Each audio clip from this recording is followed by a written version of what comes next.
On this episode of the program, why won't Mike Pence tell his full January 6th story? Tom LoBianco is on a quest, and we unveil for the first time ever the 4 ways this election could end.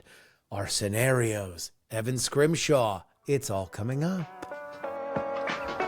The following is brought to you by AB Puppy, Just Another Pilot, and Daily Tech News Show.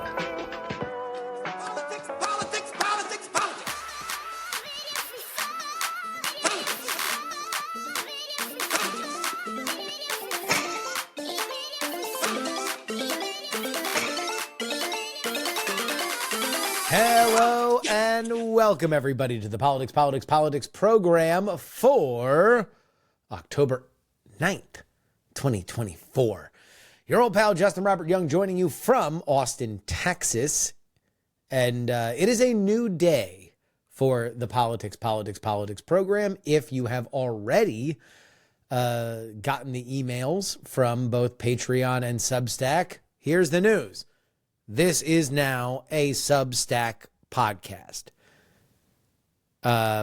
Real quick, just to summarize things, I believe Substack is the place to have political media. I believe that it is a dedicated platform for that. I believe that they are on the side of content creators, specifically the kind of stuff that I do.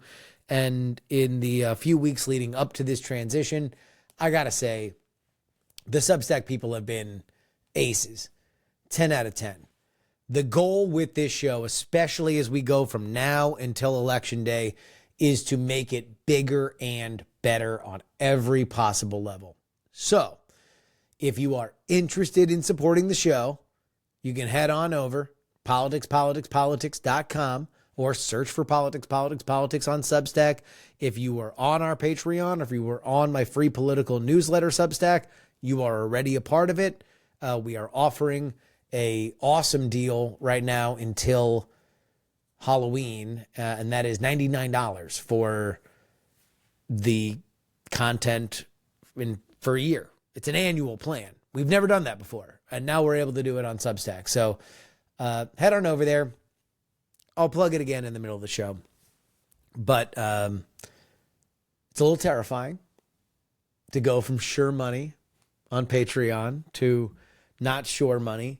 But I've never had a moment like this where I've thrown myself into the breach and had you guys, the internet, the audience, not catch me. So thank you for everybody who's already done it. I'm watching it come in right now.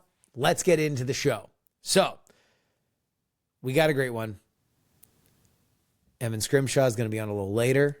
We have our 4 scenarios. Y'all remember this from the midterms, that we, instead of just saying, oh, I think Trump's going to win, I think Harris is going to win, 4 scenarios, and we're going to lay them all out along with why we think they either are more or less plausible.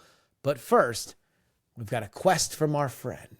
The one, the only, Tom LoBianco of 24Sight, a great publication on Substack. We love Substack now.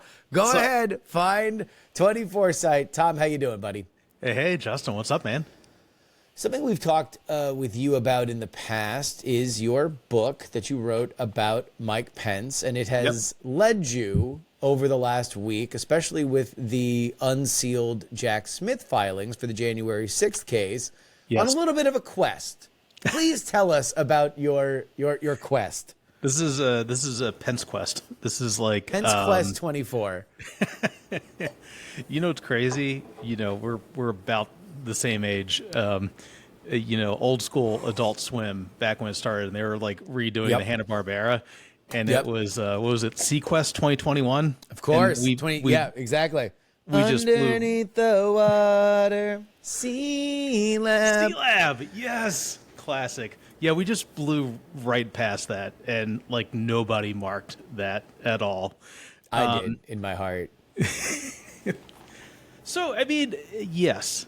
Here's what happened, and I've been covering him since 2011, and I will say he is a very tough politician to cover. Some of that is, what he does himself in obfuscating, hiding. He's always been that way as a politician. He is incredibly boring. He is the dead opposite of Donald Trump in that regard. But this is, actually how one of the reasons I decided to write a biography of him, when I wrote the proposal back in 2017, was for his boringness and for his, lack of interesting qualities himself. He always finds himself in the middle of these things, like a Chauncey Gardner. He's just always in the middle of like something astounding, and lo and behold, ends up being a pivotal player in January 6th. So when I was reading the indictment, and I've thought about this a while, I mean, really since January 6th, I've been waiting for him to talk more about it. I've been waiting for him to give us a better indication of what his direct conversations were like with President Trump. There's and I wrote about this a little bit in my biography of him. There is a tradition of vice presidents and presidents only talking with each other, not having staff around for those discussions, which is, very important, obviously, to that relationship. And I was reading the indictment, and here, I got to print these things out these days. I hate reading the screen. I mean, this is what I wrote at the top of the second page. Yeah, Mike Pence must tell his story. He has to. That was my first. So all right. So what was new in the indictment for you, and what is a known unknown, as Donald Rumsfeld says, that you feel he needs to elucidate? Well, we do get a little bit more of his discussions directly with Trump, his phone calls with Trump. I've been doing the chronology of things, which is good, because now we have, in the moment back then, there was such chaos and confusion. Yeah. Now we have a lot of evidence, thanks to all of these court cases, the House January 6 hearings. He has not revealed everything of his discussions with Trump, and that is the centerpiece of this court case. Is Trump's effort? It's one of the renewed the court case with regards to Jack Smith's federal January 6 case. Yes. That is where all this information came from when it was unsealed last week. Yes. So, I was reading that, and I reread his book, the last 3 chapters of his book, and I have come across this routinely in my coverage of him. Pence is somebody who obfuscates through omission. Trump obfuscates by clouding, by throwing a ton of things out there. And I just have a lot of questions that I feel like have not been answered, which are integral to understanding what happened on that historic and tragic day. I mean, right at the top of my list is, why did you know that you could not get in that car with the Secret Service? What did you mean when he said they're down in the loading dock at the Capitol? Yeah. Taking shelter. And he tells Tim Giebels, his lead Secret Service agent, he says, "I'm not getting in that car with you because you're not the one driving." Well, what does that mean? Who did he think was driving that car? What was the purpose of this? Because remember, part of the Eastman plan, part of what they had discussed and what Trump himself had said to Pence was, if you can't do this, maybe we'll have Grassley do this. Step aside. We're gonna do this. This pressure campaign was going on up until the very last minute. Cheesebro does the handoff with the staffers for Ron Johnson, and they're trying to get the fake electors, right? And it's like, it's like something out. And Ron Johnson's like, drops it like it's hot. Yes, right. So And these are all, depending upon how these cases shake out, potentially criminal actions. And I understand the reason. That is certainly, the prerogative of Jack Smith. Yeah. Yes. Georgia and the Georgia indictment, these are all potentially criminal. And I understand, I've talked with somebody in particular who is still close with Pence, and, was saying that, one reason he might not want to talk about this is because he could be a witness in a public testimony in trial, if it ever goes to trial. And he does not want to do that. I mean, it's not like he hasn't talked about it in the thrust, right? He positioned his entire presidential campaign such that it was in the early goings of this cycle as the guy that will stand up for the Constitution. So this would seemingly be the shadow on the other side of the monument that he has built for himself, and yet he hasn't. I think you are astute to say there is more to this story, and where he is trying to use weasel words to get around things, but your prerogative is this is the time to tell it, and what you are hearing from him. And for the record, when I say that this is a quest by Tom is in a public pressure campaign to have Mike Pence step up in the waning days of this campaign and tell his story to 24 side. I'm sure you would also take the story after the election, but obviously this is hot now because of the Jack Smith unsealing of his case.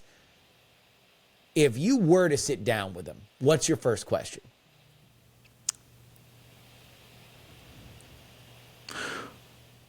When you sat down, when you were under siege with your family, after you went to the secure location and you're praying, how did it feel inside? And you talk with evangelicals, they say that, that sense of understanding God's message for you is different for each person. What did you feel when you felt like you had that answer or an answer from on high? Was it peace? How did it feel in here? Yeah. Well, I'm sure that he would probably give a very, very good answer to that. But I think that that's probably an answer that he would want to give. The stuff that he doesn't want to give is, when did you talk to Donald Trump and what did he say? How often did you talk to him? And then what you said, why were you afraid to get into a car unless your lead Secret Service man was driving it? Were you expecting to go back to the White House to get yelled at by Donald Trump? Were you expecting to be brought to a rendition site? Were you going to wake up in Guantanamo Bay? Those are probably the more specific questions that you want, right? Yeah, those are the newsy questions for sure. I have questions of, when did he realize that he had to be there? When did he understand? I forget exactly that he had where to be at presiding on January 6th. Oh, got you. When did he realize? When did he realize that this was going to get really awkward and really ugly? Yes. When did he see the tide turn? If you look back at his lawyer, Greg Jacobs' testimony before the House January 6th committee, he talks about around December 7th, they were starting to see a major focus on Pence and what he could or could not do. The Cheeseboro memo itself, for Wisconsin at least, was written back in November 13th, I believe, 2020. Yeah. And Pence charged Greg Jacob, pretty early with researching his role in all this. And if you look at, even what he said to the parliamentarian, which he reports in the book, saying, I want to add these words. She's like, well, we've been using this script for decades. And he's like, I feel like I have to do this. I want to know, when did he realize that he had to stay, that there was no getting out of this? There's a conversation that he has at some point with his son, Michael Jr. It's the oldest of the three Pence children, and Michael Jr.'s a Marine, tells him, it says, Dad, you have to stay at your post. You can't get out of this. Yeah.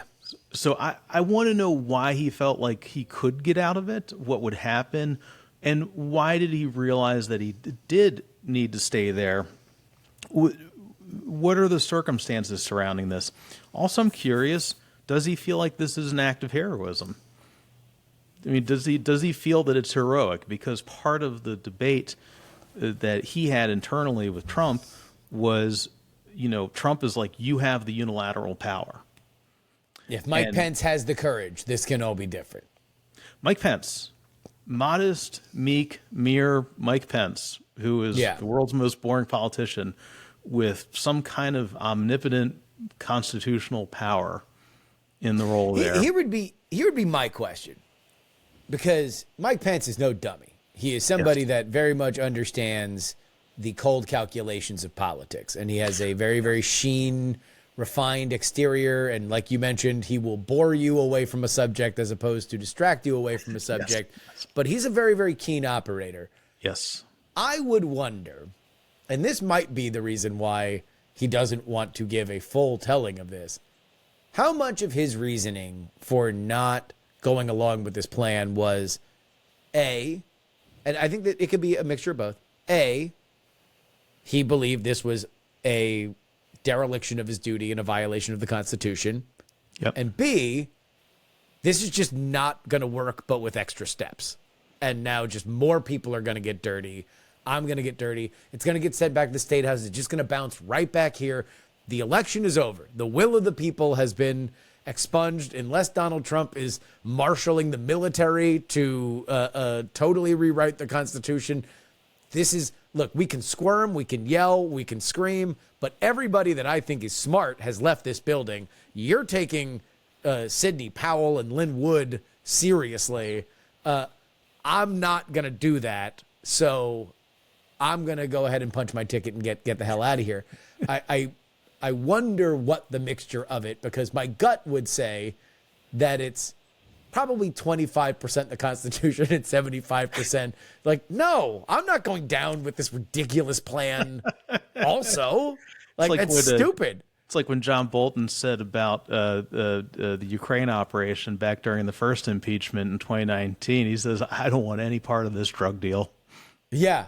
Yeah. I mean, it's what gets lost in January 6th, especially now as it has become a defining character moment for Donald Trump in the waning days of an election that could see him back in the White House, is how ridiculous it was in the moment. And the riot changes it. The unmistakable, unforgettable pictures change it. Everything that's happened over the last 4 years, the fact that it has become the issue that it is, and it's meant what it's meant to so many people, changes it. But in the moment, and I don't even think I used these words when we were covering it, this is the Apple Dumpling Gang. This is the gang that can't shoot straight.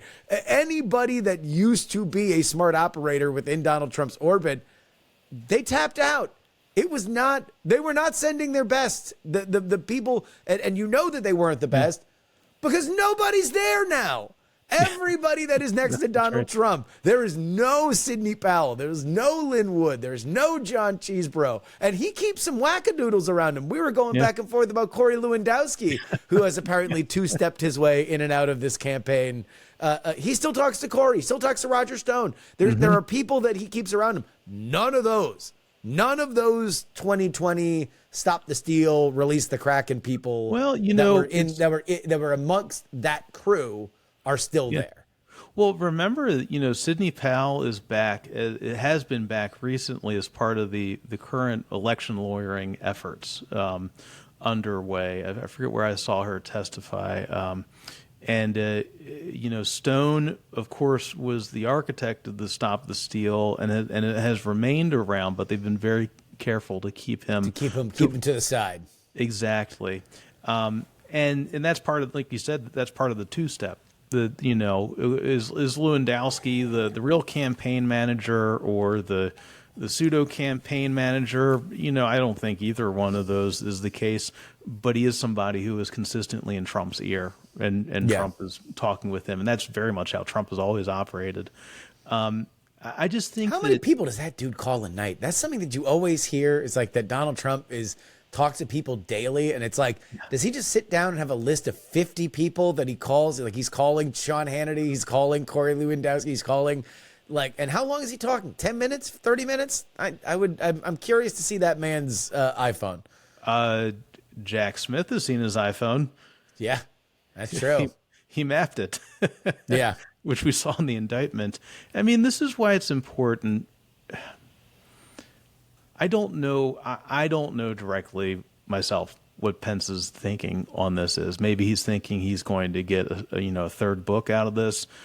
Maybe he thinks it's going to be like a mini series or something. He'll get some money out of it.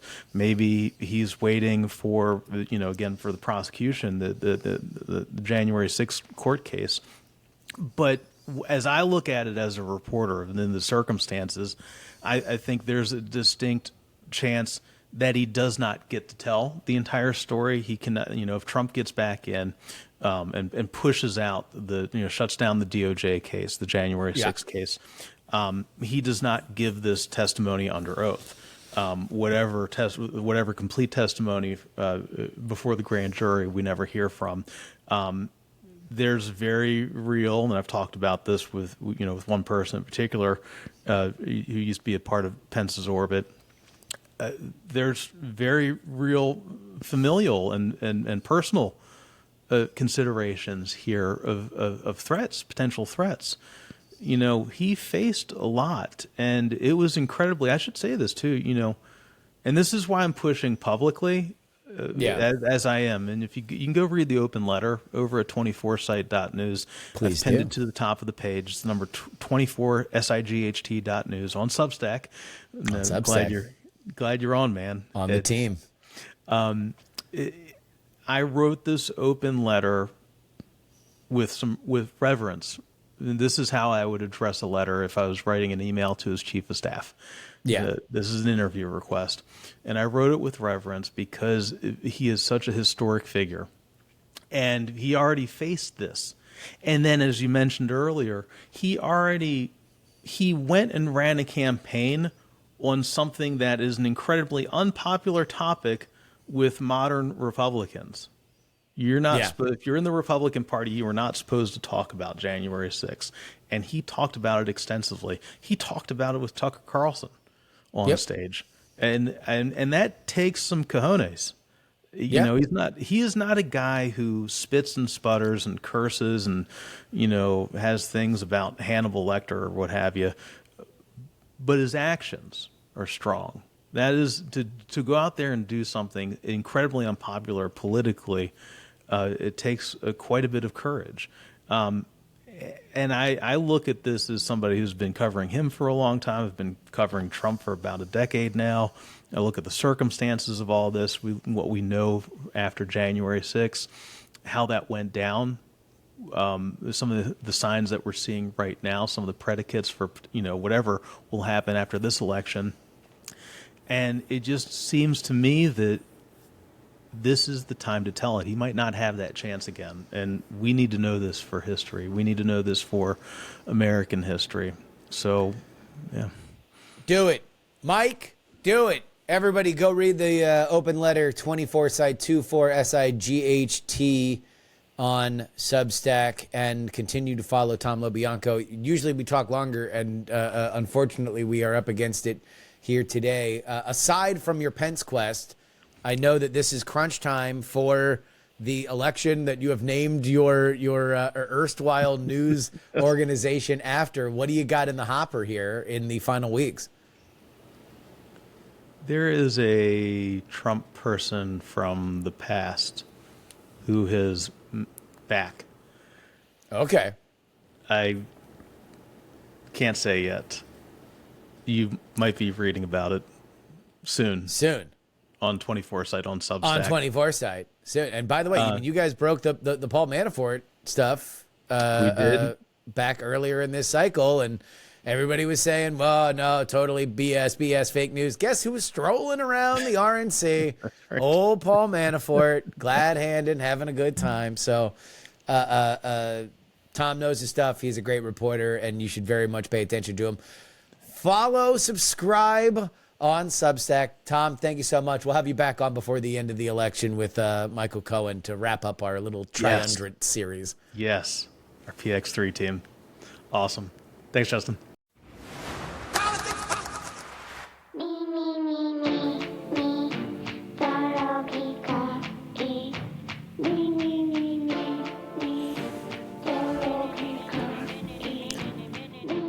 This is your update, brought to you by TakePoliticsSeriously.com. That's where you need to go if you want to support this show. And it's a new destination. Used to be Patreon. Now it's Substack. Same URL. And again, like we mentioned up top, it's still the $3 club. That's where we are always going to push people. If you want to support the show, you can go ahead and hit us up for the price of a cup of coffee. You will be able to do that. And it's cheaper on every level now. The way that we used to do things on Patreon is it was per creation, which essentially meant weekly. So that meant for $3 a week, you got 2 bonus podcasts each and every week. Now it's even cheaper because it's only going to be 4 weeks per month. So that means it's always going to be $12 as opposed to every once in a while when there was a 5 Wednesday month because of the way things worked on Patreon. So now $12 capped each and every month. Or, you can do the math, 150 episodes of PX3 for $99. Less than $1 an episode. That's a very cheap cup of coffee. You can head on over there right now. TakePoliticsSeriously.com. Thank you to everybody who supports us. And if you have any questions about the tiers going forward, including the Titanic $10 tier that's going to be coming up later, go ahead and email me, theyoungamerican@gmail.com. We can figure everything out. But here are some of the stories that we didn't get a chance to talk about. Hurricane Milton has been upgraded back to a Category 4 hurricane as it churns toward Florida's west coast. The ferocious storm, which, remember, went from a tropical storm to like a Cat 5 in like 24 hours. Just insane stuff. Could land as a direct hit on either Tampa or St. Petersburg. Those are right next to each other, although it is jogging south. In general, I don't like to get too specific about where things are going to hit. Hurricanes are weird. This would, thankfully, all of the models say it's going to miss the path that Helene hit, which people are still recovering from. So that's very, very good news. But if you are in Florida, please brace yourself. 11 Florida counties, home to 5.9 million people, are under mandatory evacuation orders as of Tuesday afternoon. And officials are warning residents not to bank on the storm weakening, although it's supposed to be a Cat 3 by the time it hits. Far cry from the Cat 5 that it is right now. Milton, again, is expected to make landfall on the west coast of Florida very late Wednesday. That means that it will hit with about 111 to 129 mile an hour winds. Still, something that is not to be trifled with. And Tampa hasn't been hit directly with a hurricane in close to 100 years. So that is an area that is not really, really ready for it. The storm is forecast to cross central Florida during midweek. That's where I got a lot of friends, a lot of family. Please, please, please, everybody, take care. If you're in a coastal area, trust me, I know it is the Florida man instinct to just stay exactly where you are, but don't be a hero with this. It's going to be dangerous, and we don't know what kind of power it's going to have. The good news about Florida is that nobody takes care of hurricanes like the Sunshine State. It gets hit with the most of them. And I have faith that the state will be able to recover and bounce back as fast as anything. But, property isn't worth the loss of life. And please, please, please, everybody stay safe. I guess there is a little bit of the political stuff to come out of it. The conversation that has happened since Helene is whether or not the federal response to that disaster has been up to par. You've had a lot of criticism from Donald Trump. Some of it has veered into the world of unfair criticism, some might say. That is obviously not a great thing to happen. And unfortunately, these are the kinds of dynamics that come into play whenever a disaster that should be non-political happens during a political season. It is also, I think, fruit of the poison tree because Alejandro Mayorkas and the Homeland Security Department is something that's become very controversial, and therefore FEMA has become very controversial. I don't like it. I hate it. A big shout out to Ryan Macbeth, who did a great video on some of the misinformation about Helene.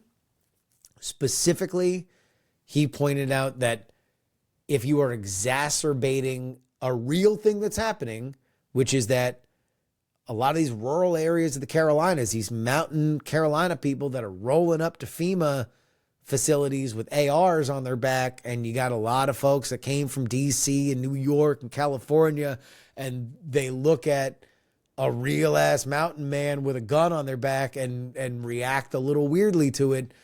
That is happening. That is something that has happened, according to Macbeth. But, you know, to turn that into a FEMA's not helping rural North Carolina, probably a stretch too far. I don't think I need to tell you guys that nobody can control Cat 5 hurricanes. If we could control Cat 5 hurricanes, trust me, the CIA would be putting Cat 5 hurricanes everywhere where we'd want a regime change. In general, I don't want to get too far into the misinformation rabbit hole because I don't want to obfuscate if there is a negligent FEMA response. And I don't feel comfortable saying that there is one now because this is a unfolding situation, and these disaster relief is a lot like war. You know, you really don't know exactly what's happening until after it's all done. But chaos isn't good, and it's the federal government's job to rein it in. And if you are complaining about Twitter accounts, that to me tells me possibly that the horse has left the barn and you're yelling at it. That being said, I'm going to leave it up to the residents of Georgia and North Carolina to say how upset they are with the federal government. It is unfortunate that this becomes a political issue, and so it goes. The political nonsense that happened with Florida was, yeah. So here's the deal. Kamala Harris's team says that Ron DeSantis won't take a phone call from Kamala Harris. Ron DeSantis' team says, yeah, we're not going to take a phone call with her. Why would we take a phone call with the vice president? We've never coordinated with the vice president before. I'm going to call the president to talk to the person that I need to talk to coordinate a state and federal response. Joe Biden says that he's been in touch with Ron DeSantis. Ron DeSantis is getting everything he needs. Ron DeSantis says, I'm in touch with Joe Biden. I'm getting everything I need. I feel that kind of settles everything. Kamala Harris didn't have to try to initiate a call. Ron DeSantis didn't need to make it a big deal that he didn't take the call. It's October. That's why all this happens. I started this part of the update by talking about what really matters. That is the devastation of these storms and everybody that needs to stay safe.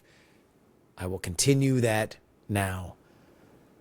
I've grown up with hurricanes. I'm not scared of them. To be totally honest with you, I get jealous when hurricanes hit Florida because I wish I was still there. It's a very weird sickness that is just bred into you when you were raised in that state. That being said, be safe, be safe, be safe. Please, anybody who can hear my voice. At a private fundraiser, Governor Tim Walz, the vice presidential nominee of the Democratic Party, renewed his call to eliminate the Electoral College in favor of a national popular vote, citing concerns that Vice President Kamala Harris could win the popular vote, but indeed lose the presidency.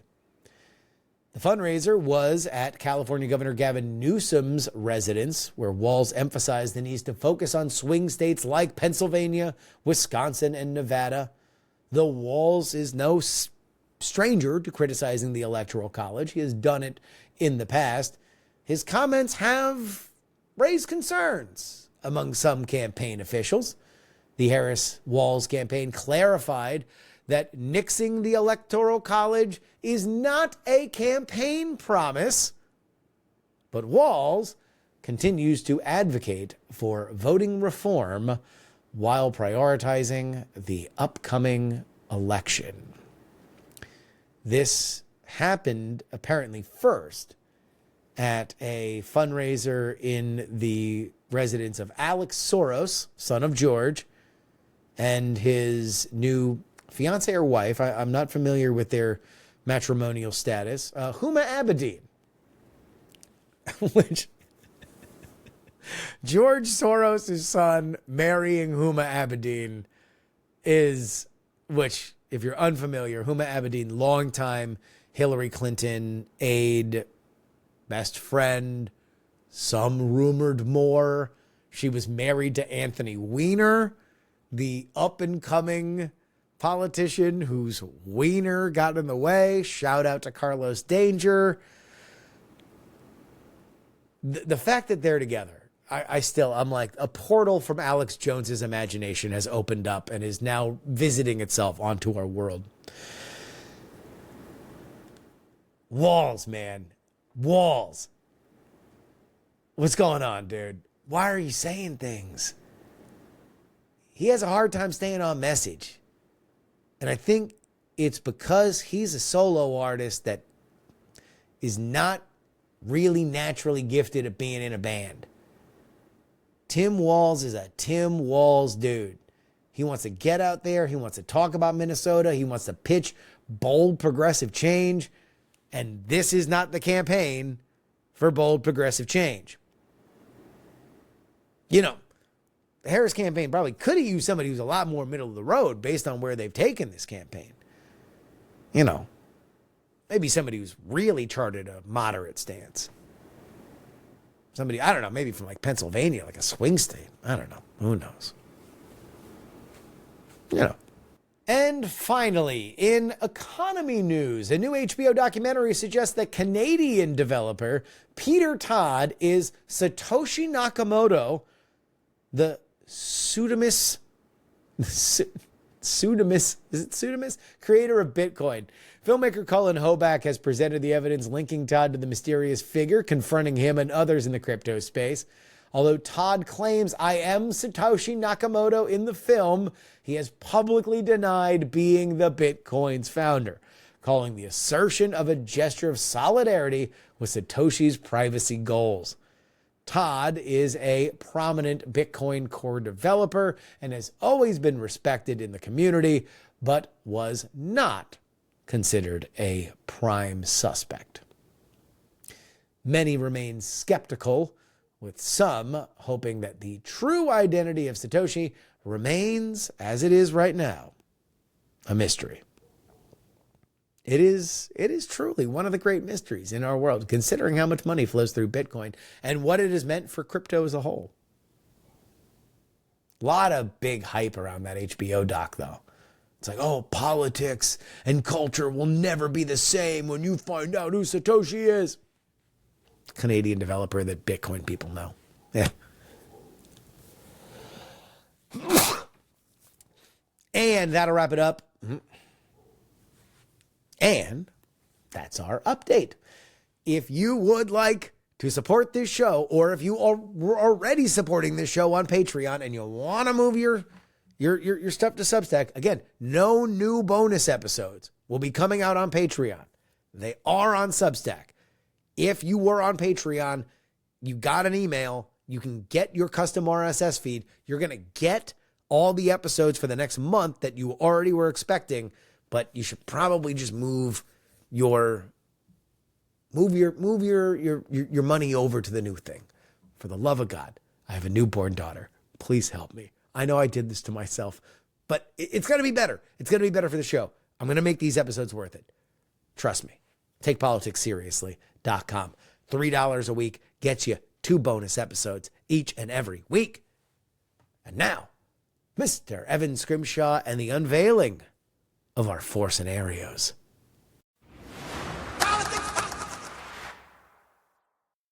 All right, welcoming in one of our favorites, Evan Scrimshaw, back to the show. How you doing, Scrim? I'm doing well. Are we allowed to tease what's coming next week?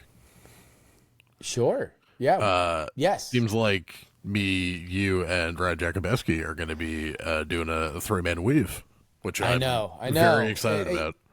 Been trying to nail this one down for like a month, but we're gonna do it. Yeah, you're gonna be back on next week. But I wanted to have you on as a wingman as I talk through my 4 ways the election can go, because what often happens as we get into the crunch time of an election is you get into some very boring, do you think Trump's going to win? Do you think Kamala's going to win? Blah, blah, blah, blah, blah, right?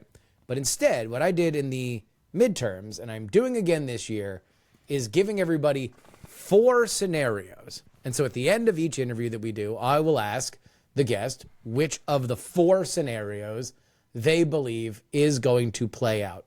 And I will reveal them for the first time here in this segment. But before we do that, where do you see the race? Has anything changed since the last time that we talked? It appears like the meta conversation is polling is stable.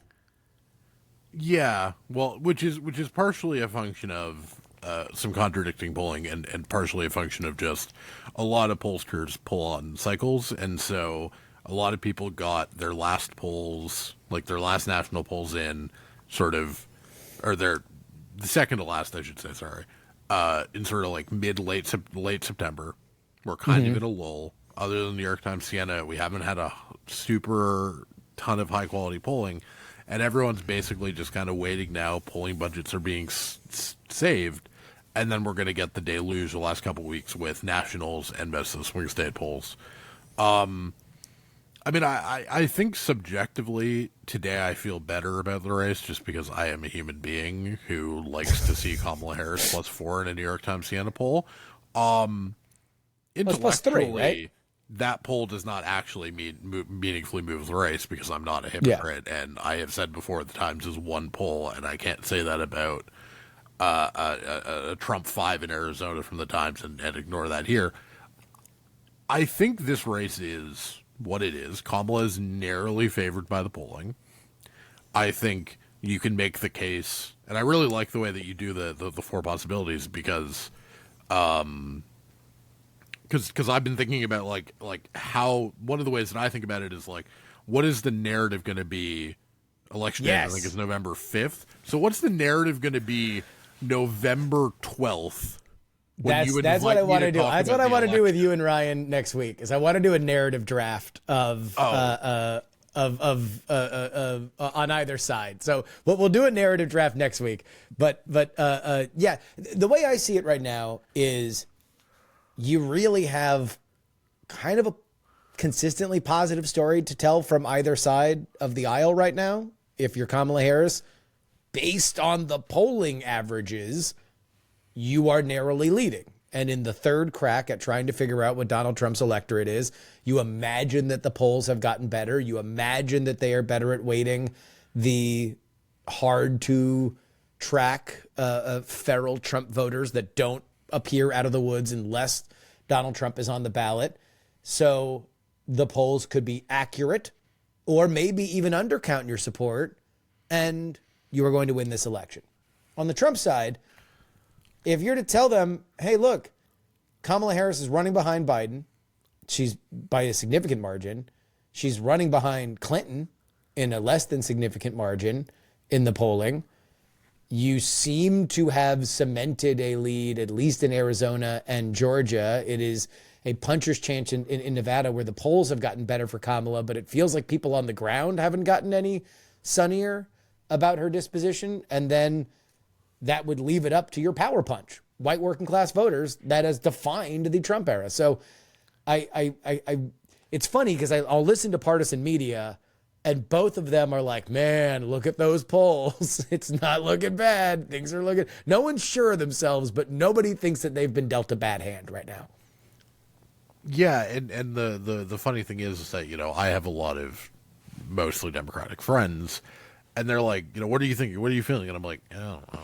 Like, I don't know that I'm going to have, like, a more strong take than, like, I think Kamala's going to win. Because, like, that is what I think is going to happen. I think she's going to walk into Election Day with something between a 55 and a 60% chance in the models. I kind of don't think the polls are going to be wrong for a third time. I've done my international bit many times. You can listen to any episode I've been on this year.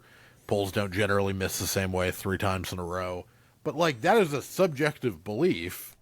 Yeah. Could totally be wrong. And which is why I'm like, yeah, I think she's going to win. I don't feel great that she's going to win, but I think she's going to win.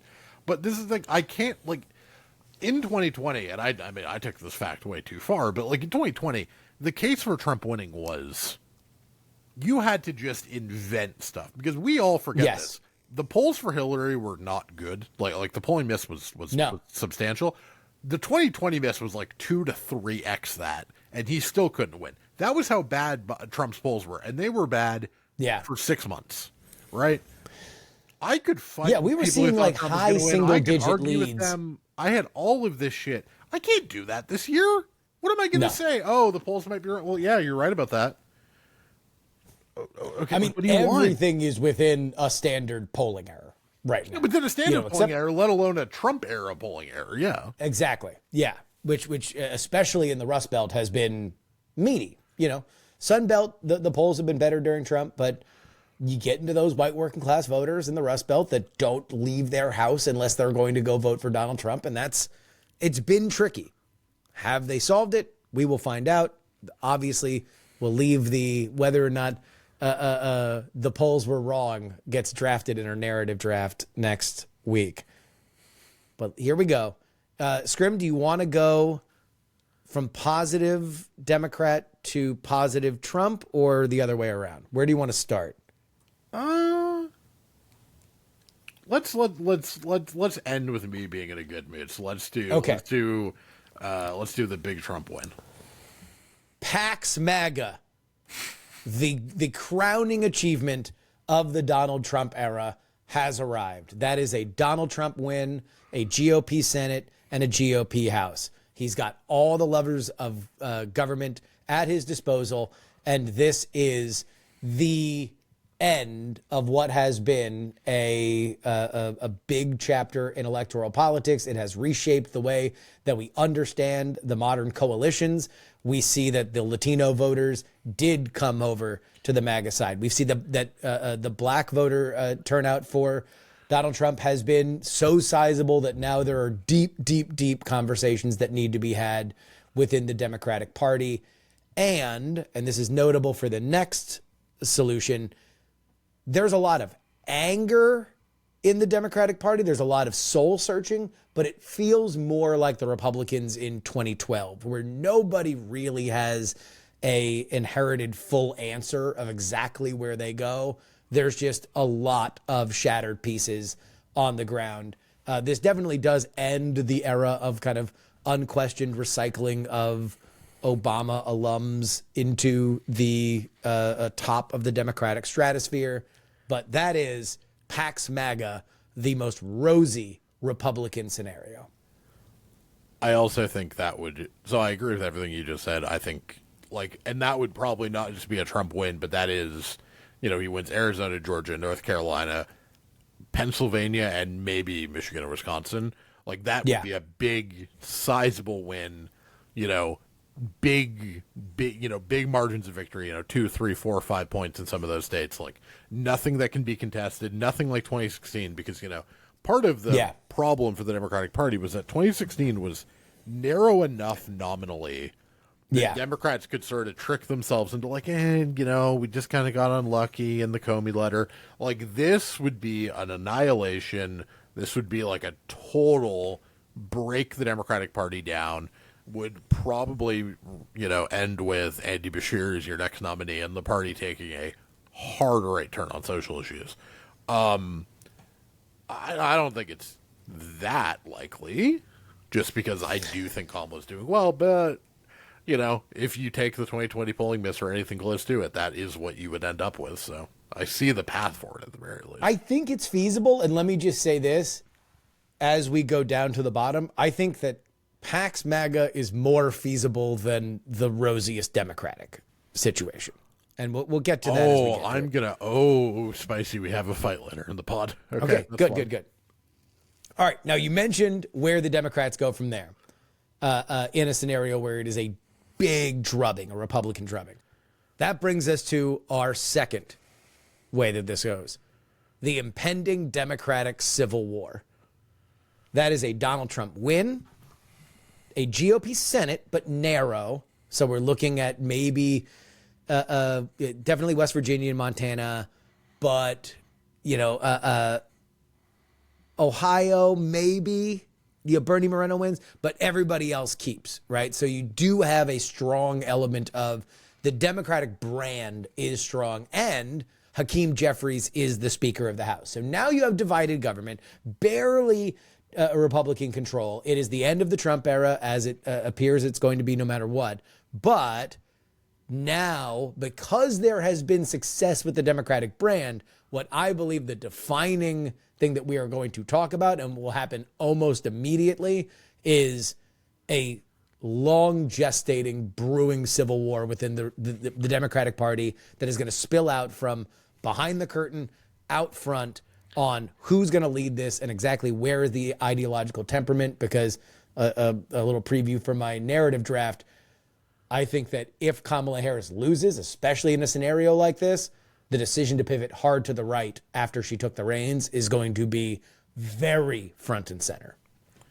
So I haven't thought about this in a while, but I did think about this right during the interregnum, and so I think the most plausible path for something like this is the 270-268 Trump map. So he wins North Carolina, Georgia, Pennsylvania, maybe he wins Arizona, but loses Nevada, loses Wisconsin, loses Michigan, potentially loses Arizona, where Trump isn't spending very much money, and the polls in Arizona have been getting better. There was a SoCal data out today that has Harris winning Arizona by 1, which is paid for by Red Eagle Politics, so not the world's most not partisan sponsor. I think High Ground had it as a 2-point race last week. So I think I just saw before we went live, like Fabrizio Anzalone had it at Trump +2. Yeah, but that's about where it's been. Yeah, and they've been not particularly favorable to Democrats this cycle. No, that's not to say it's biased, because obviously it's a Dem pollster and an R pollster working together. But that's not a terrible result given the state of their just general polling.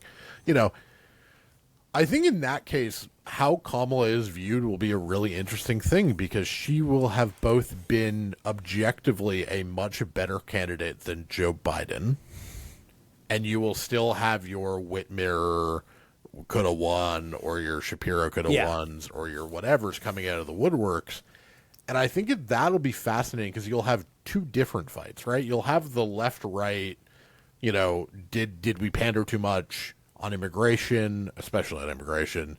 Did we tune out the tax cut stuff? But then those fights. But then you'll also have should we view Kamala as sort of a hero for saving the party, winning us the House anyways, keeping Tammy Baldwin, Bob Casey, electing Slotkin, keeping Jackie Rosen? Or is she a failure who should have beat Donald Trump? And my preview of the narrative draft is that you can make the case that both Donald Trump and Kamala Harris are running very good campaigns, and you can make the case that both of them are running very bad campaigns, depending on how you frame the other one. And I think it'll be very interesting to see, if we do get this, how the party splits, because there's going to be not just an ideological bent to this, there's going to be personality bents to this. And of course, you are going to have the 2025 primary. We think the 2020 primary had a whole lot of Democrats running. Everyone and their mothers are going to run for president, and they are all going to start running for president November 8th of 2024. It is going to look like when they open the portals in Endgame. That's going to be the Democratic field by the beginning of that primary. Yeah, it's going to be brutal. And so, so I would say the difference between the two positive Republican scenarios is one will be looked at as, okay, declare bankruptcy where we are in the Democratic Party. Republicans got the theory of the case right. They have identified a strain of populism that has broken our coalition. We are in the market for a new one. Let's start testing theories. The second one will be looked at as we let Donald Trump win again. We screwed up. Biden shouldn't have run. And again, and this is where the Civil War starts, because everyone's going to have a different reason why they let Trump win. And that's where Dem Civil War is the second. All right. Let's get into the positives for the Democrats. Unbound by what has been. That is a Harris presidential win, a GOP Senate because nobody's a miracle worker, and a Democratic House. Kamala Harris is hailed as the savior. She came in when she absolutely needed to be. Joe Biden is able to maintain his legacy as the most consequential one-term president, but now no one will ever give him a mic for the rest of his life. And the Democratic coalition holds. This is a popular party that has popular ideas, and now they will be able to move forward because Kamala Harris has done what nobody else could do. Even Joe Biden, who beat Trump once, vanquish him from the national stage. I think this is like very plainly what I think is going to happen in this election. Harris, wins by 4-ish in the popular vote. She wins the 3 Rust Belt states, and then, Nevada, Arizona, maybe she picks off Georgia. I'm not nearly as pessimistic about it as plenty of others. This is basically the suburbs strikes back. I like your names more than what I was coming up with, but this is the suburbs come back, right? Strike back. This is, a little bit of Hispanic slippage, a little bit of black slippage. Yes. She sort of holds water in the sort of like Rust Belty parts of the Rust Belt, and your Mark Cuban types, your well-off white social liberals in the callers around Philadelphia and Milwaukee, in Grand Rapids, Forsyth County, South Lake, Texas, Maricopa, do your Scrimshaw drinking games. Yeah. Like, those swing 6, 8, 10 points left. Texas is a 4-point race. Colin already gets close, but doesn't win. Like, that's the universe that we're talking about. I think that's where we are pretty much. We have seen from the Washington primary that Washington 8, which is another one of these very left-trending suburban districts, is continuing to sprint left. There was a Survey USA poll of California 49 that has Harris outrunning Biden by 2. Another left-trending district the Democrats have picked up in Orange County. We're starting to see, like, the evidence of the continuation of the suburban swing left. Yes, the global effing realignment. I'm just hitting all the bingo cards on this answer, I guess. But we're seeing all of the elements of that lineup. We are seeing evidence that this is going to be competitive. I mean, even Zach Nunn in Iowa 3 being in trouble. Don Bacon looks like he's going down in Nebraska too. And I do think those are the data points that really make me confident in this.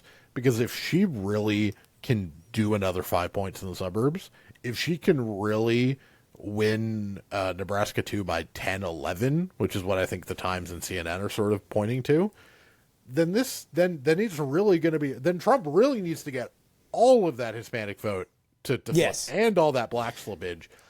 Yeah. And even then, that might still not be enough because there just frankly aren't enough Hispanics in Wisconsin. And black voters. Yeah. Well, there are black vote would be more important there, in Wisconsin. Yeah.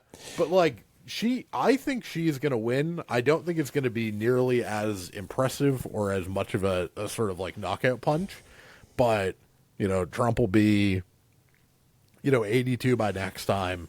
And the thing about Republicans is that they don't respect Kamala Harris. They think that she's an idiot, and if you losing to Joe Biden will not have been as psychologically damaging as losing to Kamala Harris, and that would vanquish him solely because Republicans would look at him and they would be like, you just lost to a woman that you've been telling us is an idiot who only got here because she slept her way to the top. You lost to that?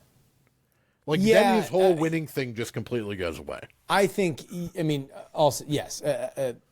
this puts the Republicans, much like the Democrats would be in a civil war. It wouldn't put the Republicans in a civil war because in a lot of ways they've kind of gotten some of the most the biggest fights. They've gotten their yayas out in a different way. Like the Dispatch and the Bulwark have already been excised. They are Democrats now, right? Like there's an element of their party that has left. They are trying to build another part of it. If that engine doesn't show up, if you don't get the realignment of Latino voters, of black voters, if you don't continue to multiply your white working class voting share, then the Republicans will still know where they need to go. It will just be a slow movement there as they figure out exactly how to reckon with what happened over the last 8 years with Donald Trump. So you mean my Aaron Sorkin? You mean my Aaron Sorkin fantasy of Liz Cheney, Adam Kinzinger as your 2028 ticket is should probably be left on the scrap heap? Yeah, you mean Secretary of State Cheney? Kinzinger is going to get VA. That's very obviously what she means. I can't believe the number of people who are like, "What about?" That's all it's going to be. It's going to be the most useless and nonpartisan cabinet appointment. It's great. I totally agree, because if there's one thing that we have seen with that, the lineage of the Obama-Biden team is that they have a very stringent pecking order of who gets next in those big spots. It is not going to be anybody from the outside. Correct. You know the rumor, right, from 2020 about the VA, right? No. Buttigieg was offered it first and turned it down. Really? He played cabinet chicken to get transport. I mean, I think he's got the stroke. He's got. I mean, and that's the other thing is, like, if we're looking at like the Dem Civil War thing, Buttigieg, it'll be very interesting to see who emerges from that gigantic scrap heap. But we're on to Democratic optimism, and that is unbound by what has been. Harris wins, GOP Senate, Dem House, and that's simply because the Democrats just have a nearly impossible map. Like, this is in another world where the Republicans could, I don't know, find candidates that have run for office before statewide in the place where they're running for Senate. This would be an opportunity for them to really put points on the board. And maybe that does happen with Pax MAGA. However, in our most blue skies scenario for Democrats, Roe sends her regards.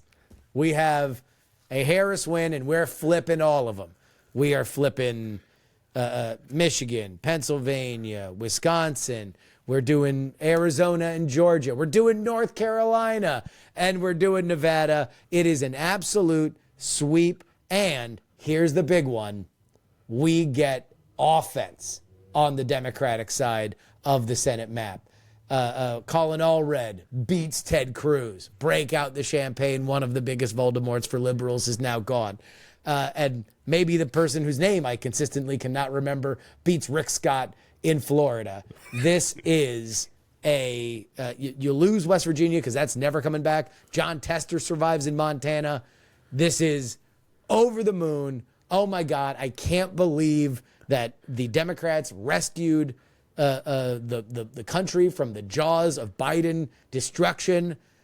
Everybody involved in this campaign is a genius. Kamala Harris is a unique political animal, and the Democratic coalition is stronger than it's ever been. Let me make the case why this is not totally insane. Okay? Go ahead. One, Kamala has substantial money advantages, which is now flowing down ballot, which means that Sherrod, Tester, Allred, and DNP in Florida are all going to have big money advantages over their incumbents. Two, Democrats have a little bit of momentum. I do think that's the case because it seems like Trump is just going into full turtle mode at this point. He's not doing events, and the events that he are doing are not particularly useful. He's going to Coachella and then Aurora, Colorado this week.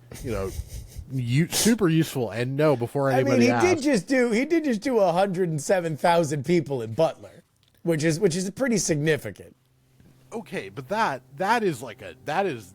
was people going because it was like a culturally significant event. Yes, which are things that are helpful in a race when election day is less than a month away. Yeah, but I just don't think full turtle. Full turtle seems aggressive. Fine, he's going half turtle. Okay. Okay, go ahead. Paint your picture. I got in the way of your picture. Paint your picture. Democrats have very good suburban trends, and you absolutely could see a situation where Colin, Denton, Tarrant, Hayes, Williamson, all of these suburban counties just go totally red, or just go totally far to the left for Harris. The row messaging works. Dobbs doesn't. You know, the focus on all of these sort of dumb culture war things from Republicans doesn't play. Mm-hmm. Tim Sheehy doesn't have a great relationship to Montana, so you could see that happening. But here's the real case for it, right? Strip away the polls, strip away everything that we know about this. Donald Trump lost by 4.5 last time. He did an insurrection and then took away a woman's right to choose.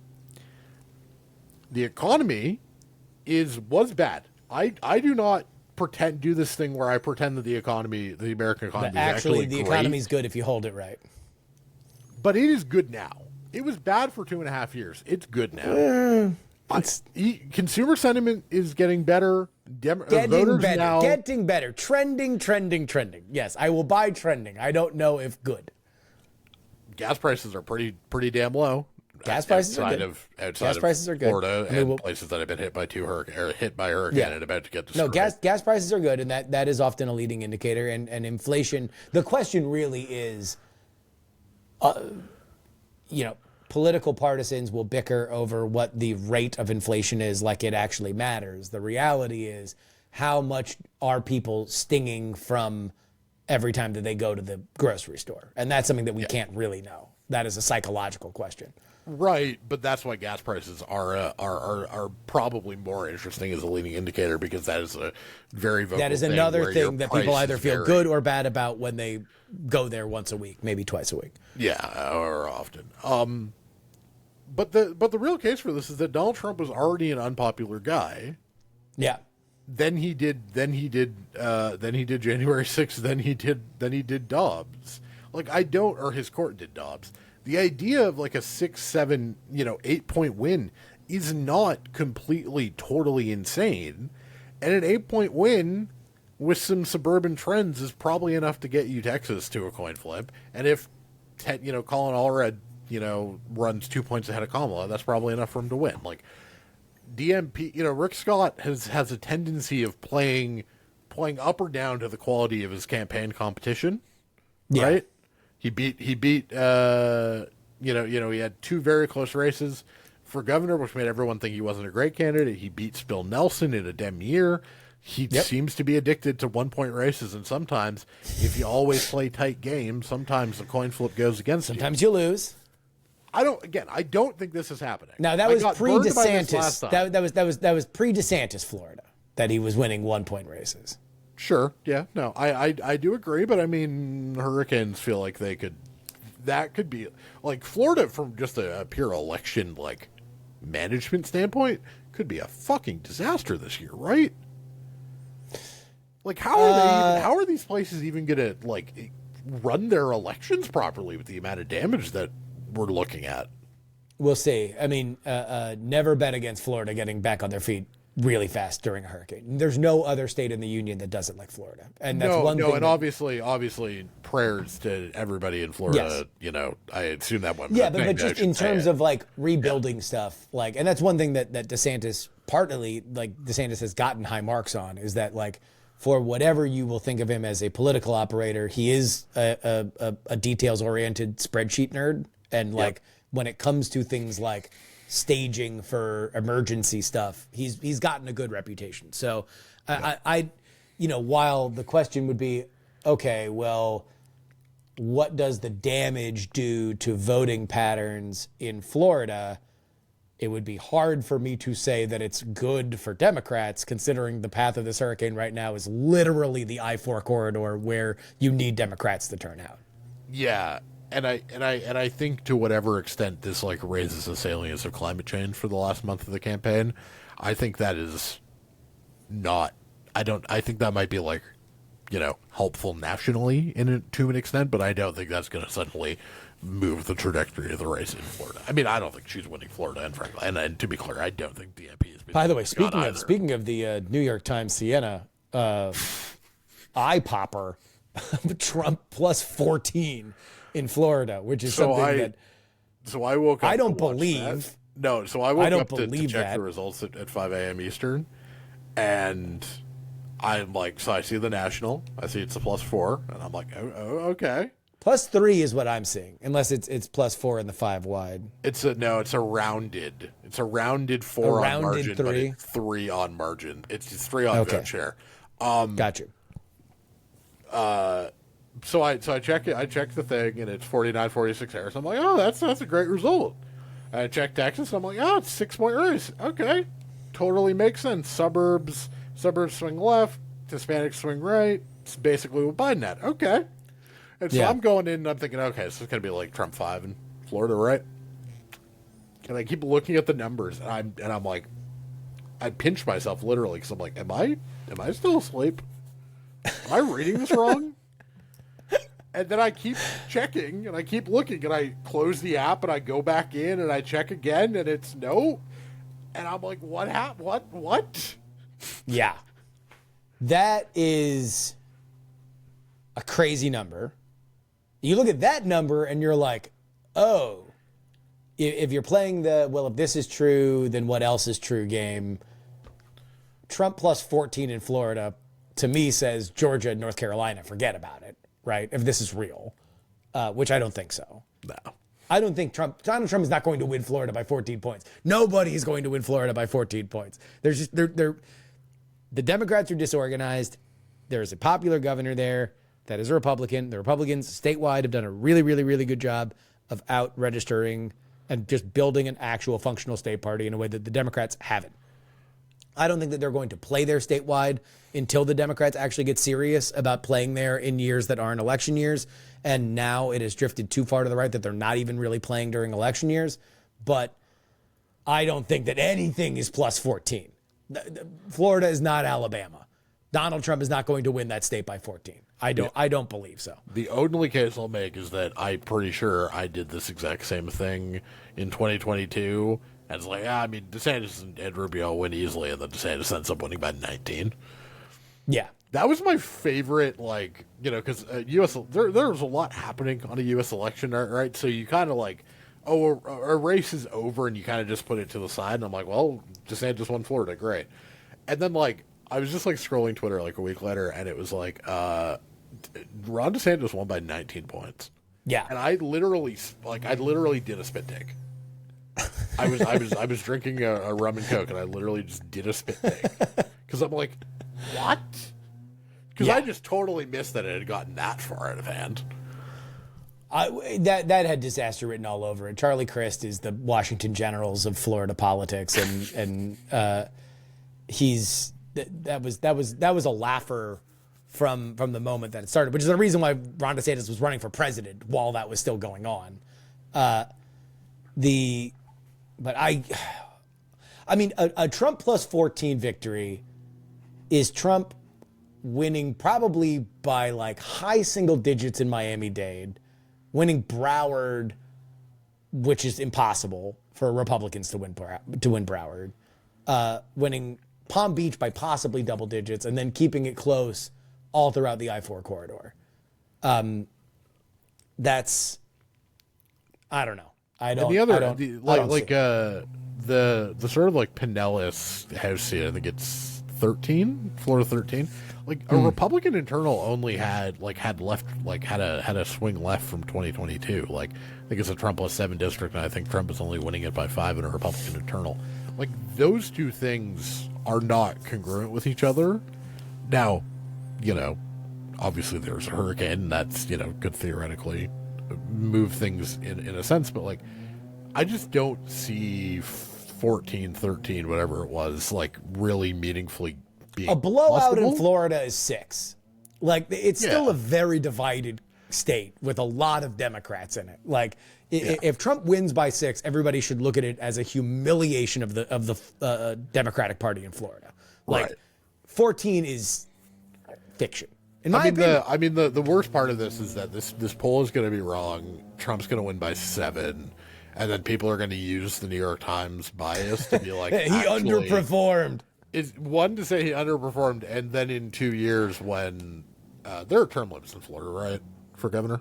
Oh yeah. DeSantis is out. Yeah. Yeah. So there's going to be some. Nikki Fried's probably going to run for governor or something, and the Times are going to come out with like a DeSantis plus 8, or whoever the Republican nominee is, not DeSantis. Byron Donalds, Matt Gaetz, whatever. Yeah, it's going to be like, well, Matt Gaetz actually could theoretically make that race competitive. So I really do think the 4 scenarios are like a very interesting way of understanding the election, just because there is a lot of uncertainty. And as much as, you and I can disagree on whether or not, Pax MAGA or what was the other one? Rose sends her regards. And for the record, I think Pax MAGA is more likely. Yeah, I purely think Pax MAGA is more likely than Rose sends her regards, just because the Senate map is so unfavorable, and I really don't believe in Colin Allred or the candidate who's running in Florida, whose name I still cannot remember. Yeah, I mean, the thing is that, so I went back and listened recently to the time when we did the four scenarios in 2022, when you asked me about this. Yeah. And it ended up being kind of a halfway house between the two of them, because we got the 51 Senate seats, which was half of the gas leak miracle, and Democrats came 5 short of winning the House. There's totally a universe where it ends up being like a D6, D7 national popular vote. Kamala wins like 319 electoral college votes, and just they lose 4 Senate races by 2 points. That's totally possible, because the Senate map is goddamn horrible. And it should be worse, but Republicans keep nominating nutters. Like, I'm writing about Carrie Lake tonight. Tuesday night, and like the fact that she is not even in the ballpark, despite the fact that Democrats on the ground are leaking to Politico and not us, and seen before that Arizona's Kamala's worst state. That's pathetic. That's really, really pathetic. And the fact, and it just shows you how far, like, you can't 2-step back with the McCain family after you've gone as far as she's gone. She was just a bad candidate to bet on from the very beginning. And the fact that she now has to play respectable, which is not her strength, and you've left the fact that Gallego's got skeletons in his closet. Gallego's kind of a hothead. Gallego has a weird family scandal that with another politician that's local.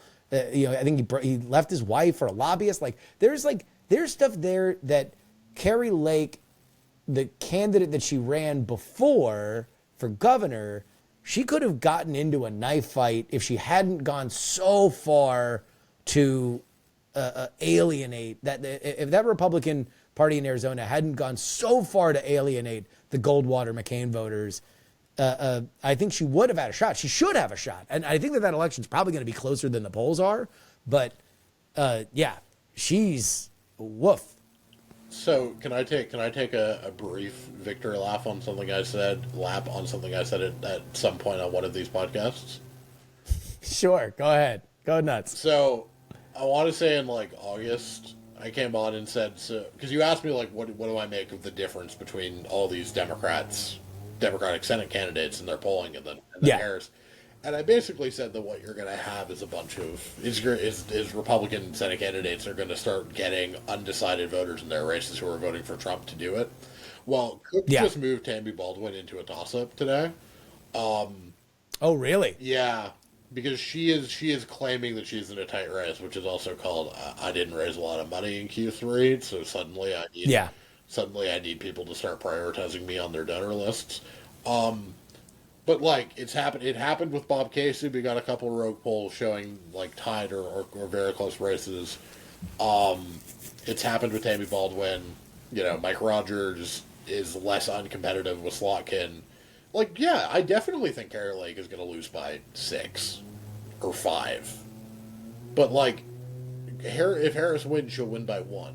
So, like, she's still going to underrun by 7. She won't underrun by 12. But, like, it's been very obvious that Senate Republicans were going to get more competitive in these in the swing states, and yeah, spoiler alert, has happened, and all that's happened is a bunch of Republicans found out who Eric Hovde is, or saw a Mike Rogers ad for the first time in 6 months. So the momentum narrative is already driving me crazy, because it's like, it's not really momentum, it's just getting back to like a baseline of where they should have been this entire time.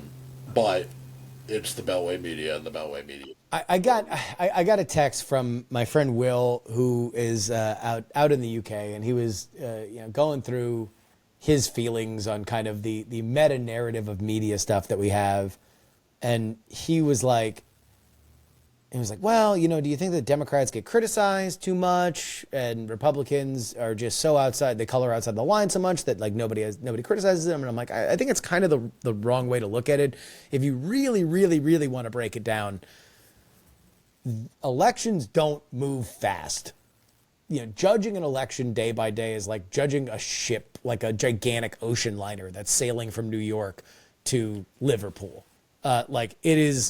It's going to go in the same direction, roughly the same path that it is, and maybe something crazy is going to happen to alter the trajectory, but even then you got to wait a little while to do it. The problem is we have so much media and so much of it is partisan. You desperately want to extrapolate minor little things into major things. And so anybody who looks at those Rust Belt Senate races, for example, and says, oh my God, Sherrod Brown is choking, or Tammy Baldwin's choking. It's like, no, those were always going to be close races. If you look at the top of the ticket, like the numbers between the Senate candidates and the presidential candidates are going to be close. They always are. It never really happens. Now, will there be ticket splitting? Sure. There seems to be enough to say that there will be some, and maybe that some will be the margin that decides it. But by and large, these like big yawning differences between the Senate candidates and Trump had nothing more to do than they weren't getting the word out about who they are. And now in the last month, they will. Yeah. And like, it's just one of these things where we know this. Like that's what was so wild about all of the like, oh my God, things look so great for Democrats. It's like, okay, well, that's not believable, and that's not going to hold. We know it's not going to hold up.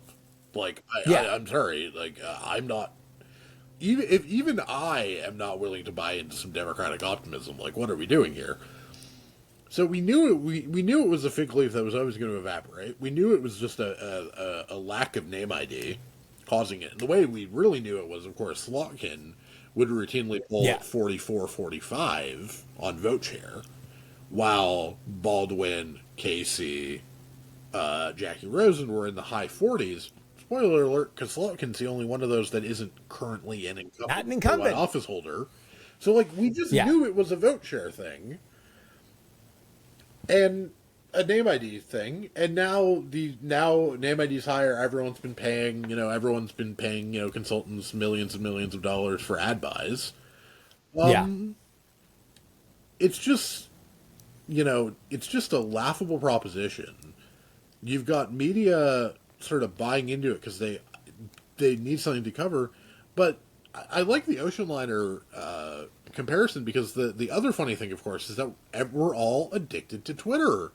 And the problem with Twitter, and the problem with being on Twitter and paying attention to quote-unquote narratives on Twitter all day, is that there have been days where Kamala has had, like, maybe not objectively terrible, but, like, objectively bad results in the polls that are released from, like, 5 a.m. to, like, 2. And then you've had, like, a QPAC come out at 2, and a Marist at 4, and a somebody else at 8. And those polls are amazing for her, and the ones in the morning aren't. And it's, like, literally and then, because of the way Elon has done the For You, it's like, I'm saying Republicans rejoicing 14 hours ago. 6 hours ago, it's Democrats. And it's like, or how about, guys, chuck it all in the average, dog, Or how and about just we don't get be on. like, well, Monday's polls were great for Kamala, Tuesday polls were mediocre for Kamala. Oh my God, what is? No, or it's just variance. Polls are not sports scores. They are not. They are surveys. They are just like little flickers of data points. And yeah, What they are, I agree. tennis are individual games in a tennis match. Okay, think about how many times you have watched a tennis match and somebody just forgets how to get a first serve in. Especially these like big servers, right? They just forget for a game. They just can't land any of them. And it's like, oh, is this going to be the problem? And then the next game they come out and they get 3 aces and they're fine. That's all it is. Yeah. Some polls are good. Some polls are bad. Some polls are bad and also probably, I don't want to say fake, but like probably just very incorrect. And some of them are good and also. Well, because that's the other thing. We've talked about this before, that everybody makes a guess about the world in which the voters are going to inhabit. What's your universe, right? And so sometimes those are systematically wrong. Sometimes you have a lot of herding. And I do think, again, preview to our narrative draft, if we do have a polling conversation, I think that like there's going to be a big conversation of, were the polls so burned by worries that 2022 was like, oh, they mispredicted a red wave, that they herded too much. Nobody wanted to be too over their skis. And so we projected a very, very stable race when maybe it wasn't as stable. And maybe there were things that were happening kind of under the waves that weren't caught. And that's going to be the reason why there was a polling error in this case. Maybe. I don't know. I mean, it's all just one thing. And I know for me, when I look at the Rays, part of the reason why I would say I'm probably more on the other side of the meridian line than you in terms of saying that maybe the Trump outcomes are more likely is that I look at how each campaign is behaving, and I see one that feels very defensive, and I feel one that feels very offensive, with the Trump campaign being the more confident one. And I'm like, well, I don't know what I believe in the polls. I know that they seem to be stable and they seem to be very, very close, and either can tell a story that they are winning. I know that Kamala is, I saw an ad with her where like the first words out of her mouth were, "You've seen the lies about me." And I'm like, that's never a good sign. Nobody ever does an ad like that when you don't think that you are being defined and losing. So I don't know.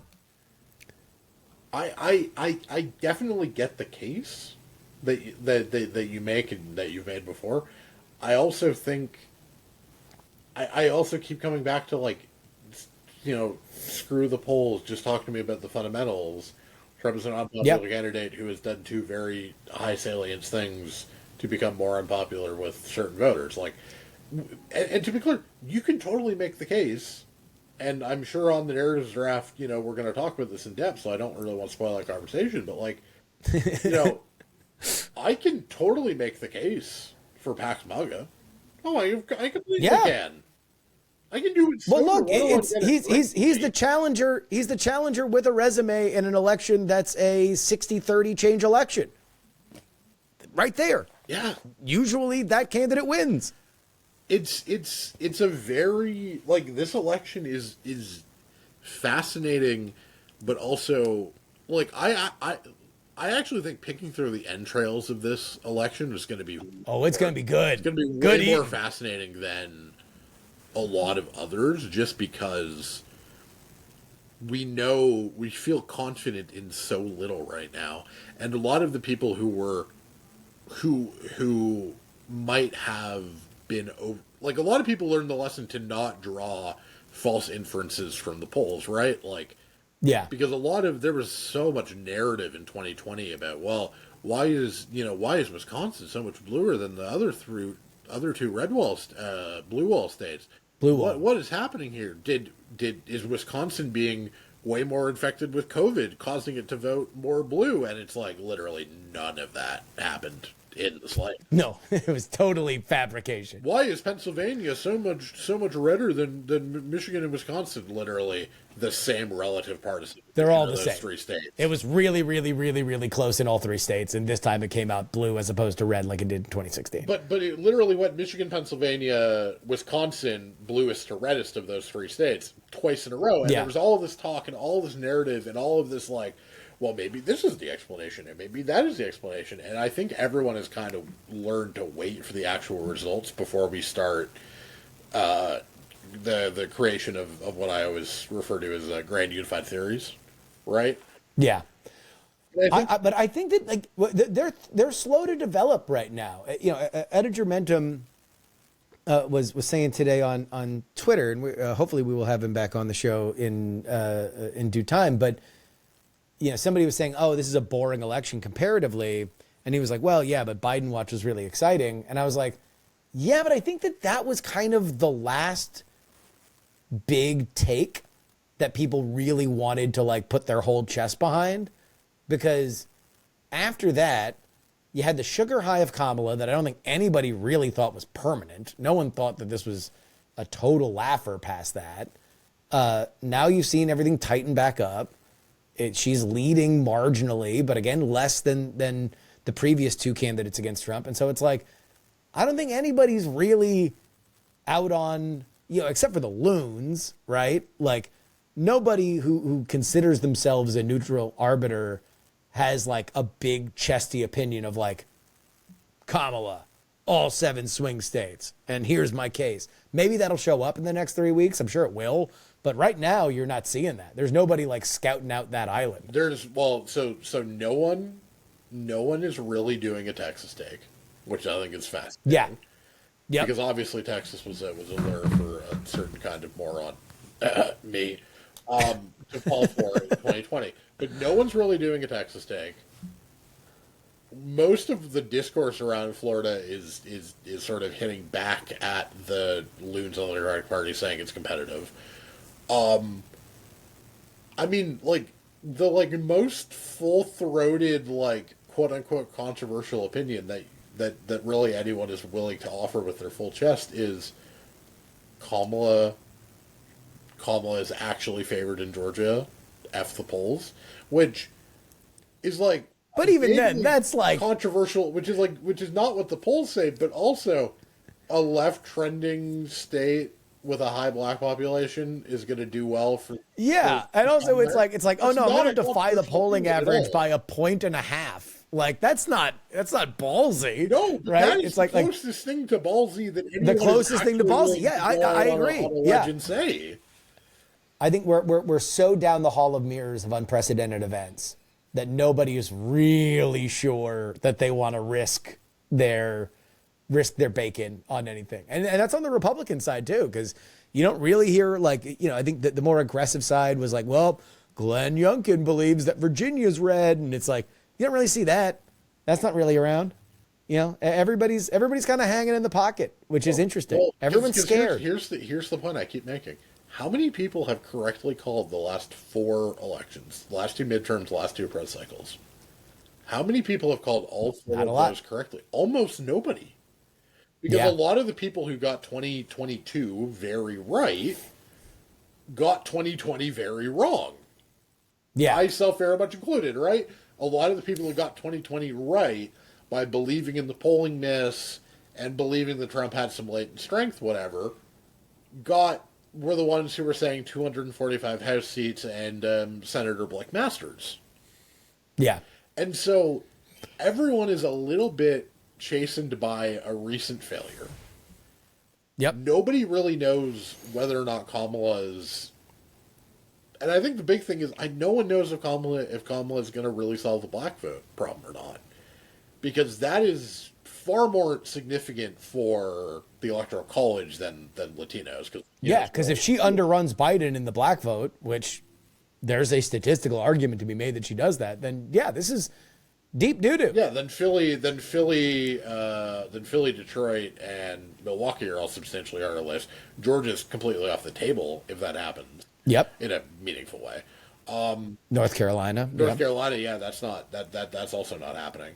And so but like, no one really feels confident in these black subsamples, and nobody feels really confident in saying that she's just gonna ace it because she's a black woman, and it's this very state election where I kind of think a lot of people are saying more things in the group chats than they're willing to tweet or put in a column.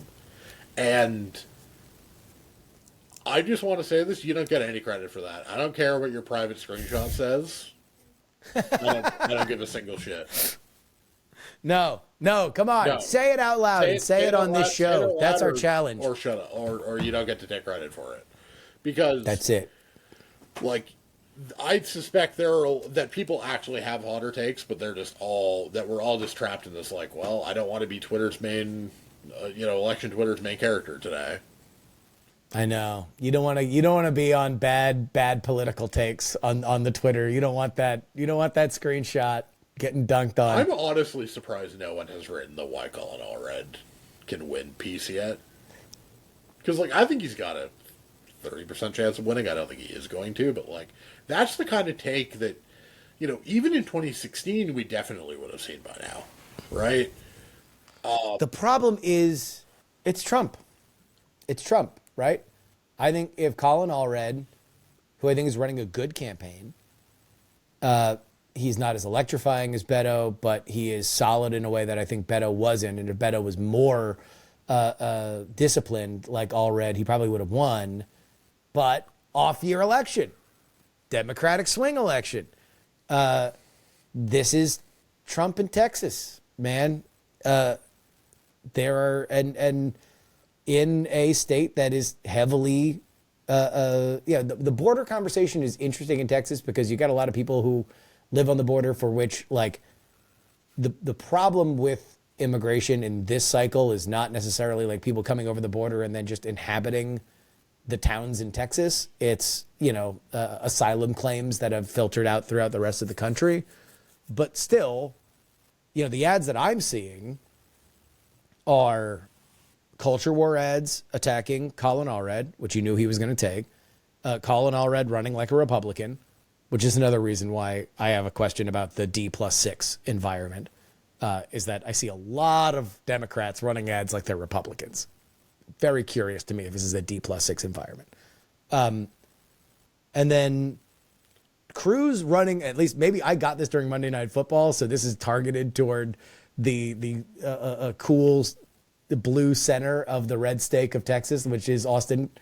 But it was a Democratic district attorney from, I think, Tarrant County that has endorsed Cruz. So it was a crossover, a blue to red Cruz crossover endorsement ad. So I don't know. I just don't think that he's the phenomenon that you need to be. The Colin Allred is the phenomenon that you need to be to win as a Democrat in Texas. Yeah, I do wonder if you are a Democrat in Texas. So if Trump wins, obviously John Cornyn becomes Senate Republican number 3 on your target list. And wait, what am I saying? He's running for governor anyways. Never mind. So the open seat probably becomes target list number 3. Would you want Allred to run again? I know this is getting way too ahead of it, but I'm just curious. No, you love it. You love it. We got to start casting our gaze beyond this election anyway. Yeah, I think so. I think that he's acquitted himself well. Because I think he could totally win. Because if Trump, the problem is that again, like you just kind of need a Democratic moment where you can highlight why you're a Democrat in a way that this election is Trump, right?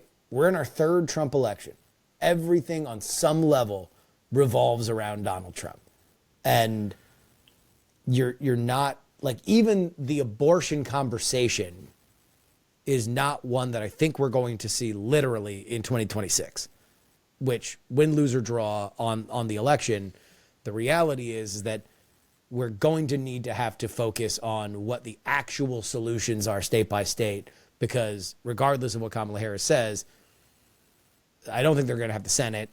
And they're not even going to be able to chuck the filibuster for a Roe law, right? Nationally.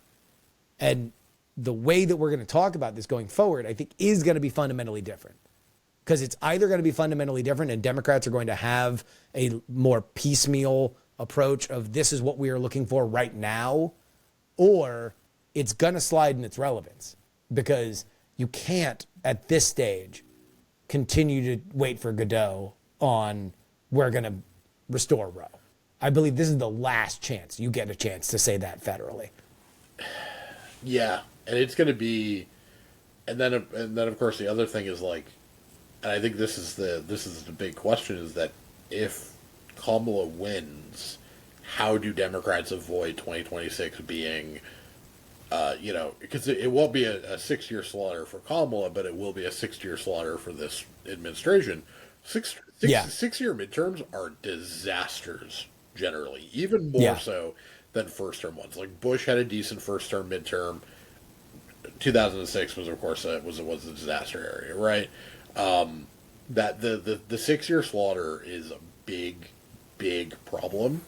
And if Democrats want any sustained power at a state level, right? If they want to achieve not just abortion outcomes, but just any form of outcomes, they have to start winning in midterm years with the president there. And they need a strategy of how they're going to hold all these legislative chambers they won in 2022 somehow. And they need to try and figure out how they're going to try and win the Texas State House. Or try. I mean, to me, the thing that's just laying there, and I'm kind of surprised that Kamala hasn't picked up more, is that make the quest to rebuild Roe a 50-state quest and say, look, the second that bill gets on my desk, I'm going to sign it. But I'm not waiting right now. I'm going to deploy resources to Florida so we can go campaign for this statewide initiative. We're going to go state by state. I'm going to make sure that I am dedicating resources, and anybody of our allies on the ground are going to be pushing forth these things to make sure that we can build as big of a patchwork so no woman faces the worst case scenario that we have seen in some of these other states. And I'm going to be doing that right now. I don't even need to be president. I'm going to start doing it as a candidate who has raised more money than most countries. That's my goal. And like, I'm kind of surprised that her message is not more active. It's the same. The most active she's got on it is I'll get rid of the filibuster.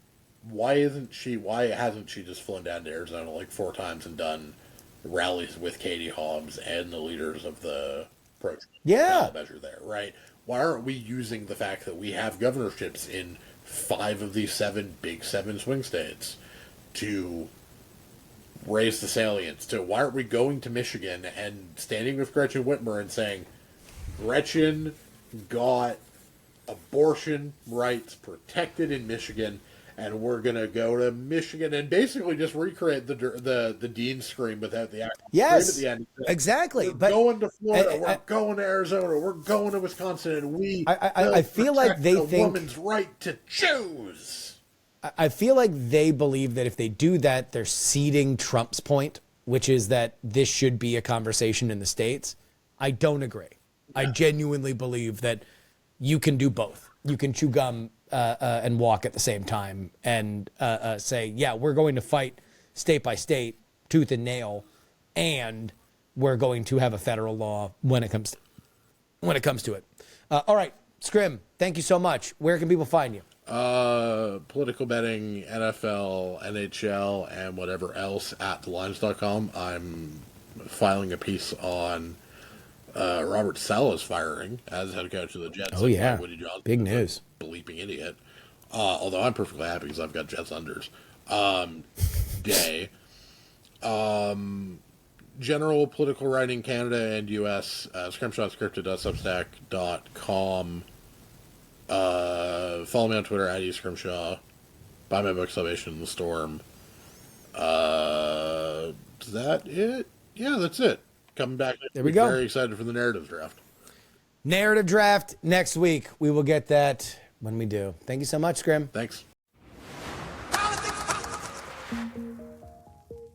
And And that'll wrap it up for us today. Politics, Politics, Politics, written and hosted by me, Justin Robert Young, for Dog and Pony Show Audio in Austin, Texas. You can email theyoungamerican@gmail.com if you want to send me anything that you would like. And the new home of all things politics, politics, politics, the newsletter, the podcast, and all things in between is politicspoliticspolitics.com, our new home on Substack.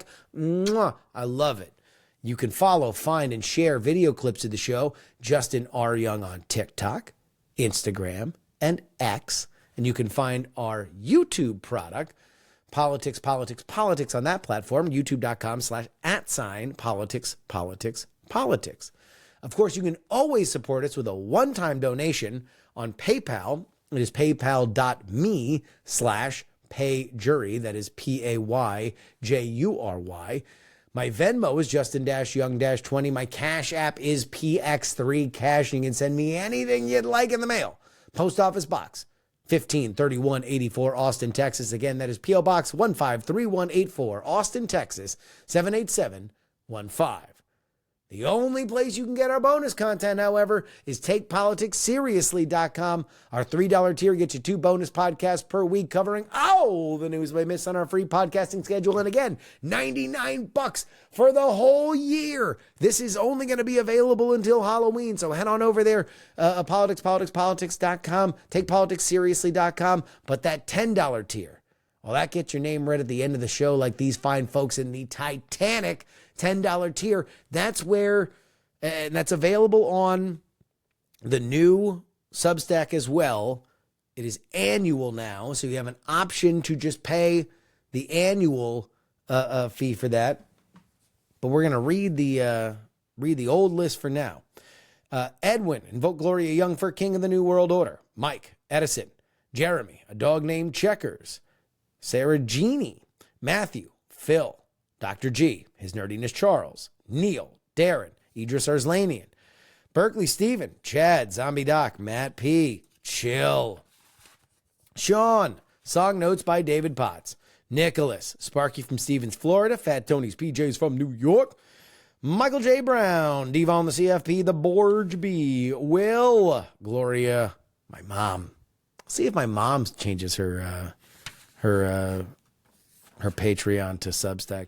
Gray Zone, Peepaw, Jay Van Ord, Marcus with a Q, DB4 Bongo, Sam, John, Niemeister, Chief Andy, Robert, Casey, Paul, Dr. Whiskey, Dustin, D. Laser, Nick, Joe, Middle Age, Mike, Utah, Jimmy, Montana, the Jen, Alo, do you really? Craig, and Andrew. You want your name read? One place to do it. Take politics seriously. .com and our new home on Substack. I got to tell you guys, I'm thrilled. I'm really, really excited. On the Friday show, we have the return of Matt Shapiro, polymath. You haven't heard from him in a little bit, but he is going to be on the program on Friday. We are very, very, very excited to welcome him and so many of our good friends back. We got great shows coming up the next few weeks, man. I am jacked, and we got some lines out to people that I think are going to blow your hair back. Anyway, that's Friday. We'll see you then. Till next time, this is your old pal Justin Robert Young saying, some shows talk about politics, others talk about politics, and still more discuss politics, but this is the only show that dares discuss all